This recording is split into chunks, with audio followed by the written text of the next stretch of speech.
તો વડોદરામાં ફૂડ વિભાગનો સપાટો ખાદ્ય પદાર્થના 19 નમૂના ફેલ થયા છે। 19 નમૂના સબસ્ટાન્ડર્ડ જાહેર। જનતા આઈસ્ક્રીમ એન્ડ જ્યુસ સેન્ટરમાં દરોડા। રાજભોગ આઈસ્ક્રીમ અખાદ્ય નીકળ્યો। શ્રી રામકૃપા એન્ટરપ્રાઇઝમાં લૂઝ માવો અખાદ્ય મળ્યો। સજાનંદ સુપર સ્ટોરમાં લૂઝ ગોળ અખાદ્ય મળ્યો। કમલા 3 એન્ટરપ્રાઇઝમાં વેનીલા આઈસ્ક્રીમ અખાદ્ય મળ્યો। દયા આઈસ ફેક્ટરીમાં પેકેજ ડ્રિંકિંગ વોટર અખાદ્ય મળ્યું। ન્યૂ મહાલક્ષ્મી સુપર માર્કેટમાં તુવેર દાળ અખાદ્ય મળી છે। શ્રીનાથજી ડેરી ફાર્મમાં પનીર અખાદ્ય મળ્યું છે। શેટ્ટીસ કિચનમાં રવા ઘી પૌડી ઢોસા અખાદ્ય મળ્યા છે। શ્રી સાઈ સુરતી ઢોસા પાવભાજી એન્ડ ચાઇનીઝમાં પનીર અખાદ્ય મળ્યું છે। ગુજરાત આઈસ્ક્રીમ એન્ડ ગુલ્ફીમાં રોઝ કાજુ દ્રાક્ષ ફ્લેવર આઈસ્ક્રીમ અખાદ્ય મળ્યો છે। અમૃતસરી કુલચામાં ફ્રેશ પનીર મીડિયમ ફેટ મળ્યું છે। મૃદા 12 એન્ટરપ્રાઇઝમાં આઈસ્ક્રીમ બ્લેક કરંટ અખાદ્ય મળ્યો છે। Bhanu sales package drinking water અખાદ્ય। અનામિકા એન્ટરપ્રાઇઝમાં રોસ્ટેડ બદામ અંજીર આઈસ્ક્રીમ અખાદ્ય। અર્બન વેન્ચર્સમાં લૂઝ પનીર અખાદ્ય। માધવજી મસાલા મિલમાં લૂઝ હળદર પાવડર અખાદ્ય। માતેશ્વરી આઈસ્ક્રીમ પાર્લરમાં વેનીલા આઈસ્ક્રીમ અખાદ્ય। શિવ રાજકોટવાળામાં લૂઝ સેવ અખાદ્ય। શ્રી જનતા આઈસ્ક્રીમ એન્ડ જ્યુસમાં રાજભોગ આઈસ્ક્રીમ અખાદ્ય જાહેર કરવામાં આવ્યા છે। अन्य समाचारों पर नजर करिए। बनासकांठाમાં ફરી કોંગો ફીવરનો કહેર આખોલ ગામે જોવા મળી રહ્યો છે। યુવકમાં કોંગો ફીવરના લક્ષણ દેખાયા છે। યુવકને સારવાર માટે અમદાવાદ હોસ્પિટલમાં ખસેડાયો છે। આરોગ્ય વિભાગે યુવકના સેમ્પલ લઈ તપાસ અર્થે મોકલ્યા છે। મારો બાબલાને ડીસા દાખલ કર્યો હતો, પછી એને તબિયત ઠીક નથી, પછી મેં અમદાવાદ પકડ્યો। પછી મેં એને તબિયત તારી સારી છે, અમદાવાદ રિપોર્ટ સારા આવ્યા છે। પછી મેં રિપોર્ટ સારા આવ્યા છે। પછી આ કાલપુરના ડૉક્ટર આવ્યા હતા, મને ધન્યવાદ, બહુ સારા કહેવાય। રાજ્યમાં સ્વાઇન ફ્લૂનો કહેર। રાજકોટ અમદાવાદમાં સ્વાઇન ફ્લૂના શંકાસ્પદ કેસ। બંને શહેરમાં બે શંકાસ્પદ કેસ નોંધાયા છે। આરોગ્ય મંત્રી પ્રફુલ પાનસેરિયાનું નિવેદન। તમામ સિવિલ સુપ્રિન્ટેન્ડન્ટ સાથે વીસીથી બેઠક। દવાનો પૂરતો જથ્થો રાખવા સૂચના અપાઈ। શંકાસ્પદ કેસોની બારીકાઈથી તપાસ શરૂ। સ્વાઇન ફ્લૂથી ગભરાવાની જરૂર નથી। કાલે જ અમારી મહત્વપૂર્ણ મીટિંગ થઈ ચૂકી છે। તમામ સિવિલ સુપ્રિન્ટેન્ડન્ટ અને ગવર્મેન્ટ હોસ્પિટલમાં આની જાગૃતતા માટેની વિડીયો કોન્ફરન્સ પણ પૂર્ણ કરવામાં। દરેક જગ્યાએ શંકાસ્પદ કેસ હોય તો તુરંત જ એનું નિદાન થાય। અને હવે જ્યારે સ્વાઇન ફ્લૂ એક સમય એવો હતો જેનો ઈલાજ ન હતો, નવું હતું, અને ડૉક્ટરો પણ એમાં સંશોધન કરી નહોતા, એટલા માટે એનો મૃત્યુઆંક હતો। પરંતુ આજે સંપૂર્ણપણે કંટ્રોલમાં છે, કોઈ ગભરાવાની પણ જરૂર નથી। વરસાદ વરસતા જ અમદાવાદમાં રોગચાળાના ભરડામાં સપડાયેલું જોવા મળી રહ્યું છે। વરસાદી સિઝન દરમિયાન રોગચાળો વકરતા મચ્છરજન્ય અને પાણીજન્ય કેસોમાં મોટો ઉછાળો જોવા મળ્યો છે। ચાલુ મહિનામાં ડેન્ગ્યુના 147 કેસ, સાદા મેલેરિયાના 76 કેસ અને ઝેરી મેલેરિયાના 14 કેસ નોંધાયા છે, જેમાં ગોતા, ચાંદલોડિયા અને લાંબા વિસ્તારમાં સૌથી વધુ પ્રભાવિત થયેલા વિસ્તારોમાંના એક છે। બીજી તરફ પાણીજન્ય રોગચાળામાં ઝાડા ઉલટીના 273, ટાઇફોઇડના 153 અને કમળાના 52 કેસ સામે આવતા સ્થિતિ ગંભીર બની છે। આ વધતા સંક્રમણને પહોંચી વળવા એએમસી દ્વારા સીરમ તેમજ પાણીના સેમ્પલિંગની કામગીરી વધુ ઝડપી અને સઘન બનાવી દેવામાં આવી છે। છતાં તંત્રની દોડધામ વચ્ચે સાવચેતી વગરનો નાગરિક જ આ બીમારીનો સૌથી મોટો શિકાર બને તેવી સ્થિતિ સર્જાય છે। તેથી હવે રોગચાળાને નાથવા કાગળ પરની કામગીરી કરતા પ્રજાની સભાનતા જ એકમાત્ર અસરકારક ઢાલ સાબિત થશે। અમદાવાદ મ્યુનિસિપલ કોર્પોરેશનમાં હાલમાં ચોમાસાની સિઝનને અંતર્ગત મચ્છરજન્ય કામગીરી હાલમાં કાર્યરત કરવામાં આવેલી છે। આંકડાકીય દ્રષ્ટિએ ચાલુ માસ દરમિયાનમાં ડેન્ગ્યુના 147 કેસીસ, સાદા મલેરિયાના 76 કેસીસ અને ઝેરી મલેરિયાના 14 કેસીસ, ચિકનગુનિયાના 3 કેસીસ રિપોર્ટ થયેલા છે।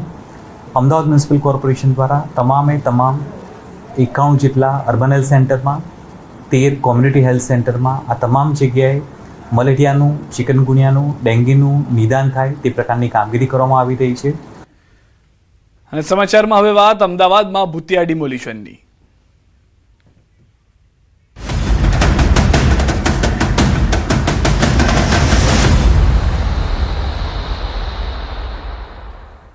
અમદાવાદમાં ભૂતિયા ડિમોલિશનનો મામલો કોંગ્રેસ પક્ષના કાઉન્સિલરોએ નોંધાવ્યો છે વિરોધ. એએમસીની સામાન્ય સભામાં પોસ્ટર સાથે વિરોધ. એજન્સીઓ સામે પોલીસ ફરિયાદની કોંગ્રેસની માંગ છે.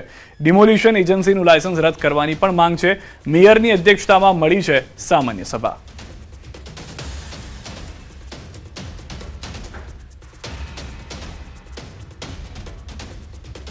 હવે અમદાવાદ શહેરમાં કોર્પોરેશનના નામે ભૂતિયા ડિમોલેશન આટલી મોટી પ્રક્રિયા છતાં પણ કોર્પોરેશનની કોઈ પણ એની આંખ નથી ઉઘડતી. માનનીય કમિશનરશ્રીને મેયરશ્રીને લેખિતમાં જાણ કરી છે, વિડીયોના માધ્યમથી અને એમના ઇનવર્ડ કોપીથી પણ જાણ કરી છે કે કોઈ પણ સંજોગોમાં જે લોકોએ કોર્પોરેશનના નામે એક પ્રકારનું ષડયંત્ર કર્યું છે, ડિમોલેશન કર્યું છે, એ લોકોને કોઈ પણ જેટલા પણ લોકો હોય તેના ઉપર એફઆઈઆર દાખલ કરવામાં આવે.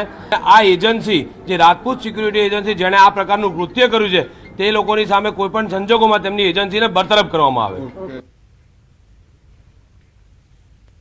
તો સુરત બાદ હવે અમદાવાદમાં ભૂતિયા ડિમોલિશનનો મુદ્દો ગુંજ્યો છે. ખાનગી પ્લોટમાં દુકાનો તોડી પાડવાના કારણે વિવાદ થયો છે. ચિલોડામાં ખાનગી પ્લોટમાં ડિમોલિશન કોણ કરી ગયું તેને લઈને રાજકારણ પણ ગરમાયું છે. અમદાવાદના નાના ચિલોડા ખાતે થયેલા ભૂતિયા ડિમોલિશન બાદ એએમસીના અધિકારીઓએ નરોડા પોલીસ સ્ટેશન ખાતે પોલીસ ફરિયાદ નોંધાવી છે. ડિમોલિશન મામલે એક વિડીયો વાયરલ થયો હતો, જેમાં બે વ્યક્તિઓએ પોતે અમદાવાદ મ્યુનિસિપલ કોર્પોરેશનના અધિકારી તરીકેની ઓળખ આપી હતી. સમગ્ર મામલે મેયરે પણ મનપાની છબી ખરડવાનો પ્રયાસ કરતા હોવાનો આરોપ લગાવ્યો છે. તો આ સમગ્ર મામલે હવે રાજકારણ પણ ગરમાયું છે. કોંગ્રેસ કાઉન્સિલર નીરવ બક્ષીએ સવાલો ઉઠાવ્યા છે. કોંગ્રેસ પક્ષના કાઉન્સિલરોએ પોસ્ટર સાથે વિરોધ નોંધાવ્યો છે.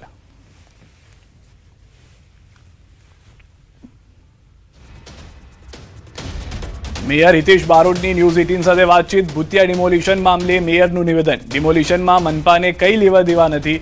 મનપાની છબી ખરડવાનો પ્રયાસ છે, જેના દ્વારા દુકાન તોડી નાખવામાં આવી એ આરોપી રાજપૂત સિક્યુરિટી એજન્સી છે.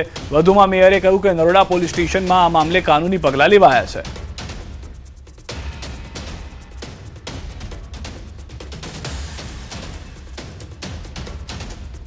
આ પ્રાઇવેટ પ્રોપર્ટીની અંદર કોઈ એજન્સી દ્વારા જે કોઈએ આ કાર્યવાહી કરી છે એમાં મહાનગરને કોઈ પણ જાતની આ ડિમોલિશન પ્રક્રિયામાં કોઈ જ લેવા દેવા નથી અને કોર્પોરેશન તરત કોર્પોરેશનના નામનો ઉપયોગ કર્યો છે.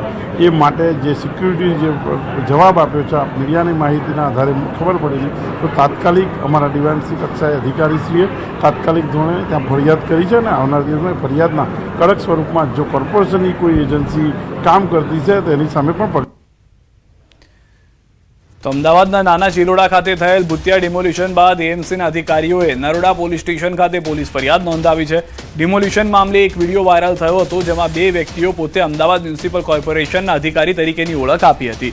આ બંને વ્યક્તિઓ હકીકતમાં એએમસીના કર્મચારી કે અધિકારી ન હોવાનું સામે આવ્યું હતું. કોર્પોરેશનને બદનામ કરવા બદલ આ બંને શખ્સો રાજેશ અને કમલ વિરુદ્ધ પોલીસ ફરિયાદ નોંધાવી છે. નરોડા પોલીસે ફરિયાદ નોંધી વધુ તપાસ શરૂ કરી છે. એએમસીના અધિકારી શ્રી દ્વારા ફરિયાદ આપવામાં આવેલી છે અને જે વ્યક્તિ વિડીયોમાં બોલે છે એ એઝ એ સિક્યુરિટી ગાર્ડ તરીકેની નોકરી કરતા હોય છે અને ત્યાં બીજા જે 25-50નું ટોળું ભેગું થયું હતું એમાંથી કોઈ આ બોલી ગયું છે, એમના વિરુદ્ધ ફરિયાદ દાખલ કરવામાં આવી છે બે વ્યક્તિ વિરુદ્ધમાં. ડિમોલિશન બાબતની હાલ અદ્દિન સુધી અમોને કોઈ લેખિત કે કોઈ ફરિયાદ મળેલ નથી. એ કઈ મળશે તો અમે આગળ તપાસ કરશું. અને સમાચારમાં હવે વાત મોંઘવારીના મારની.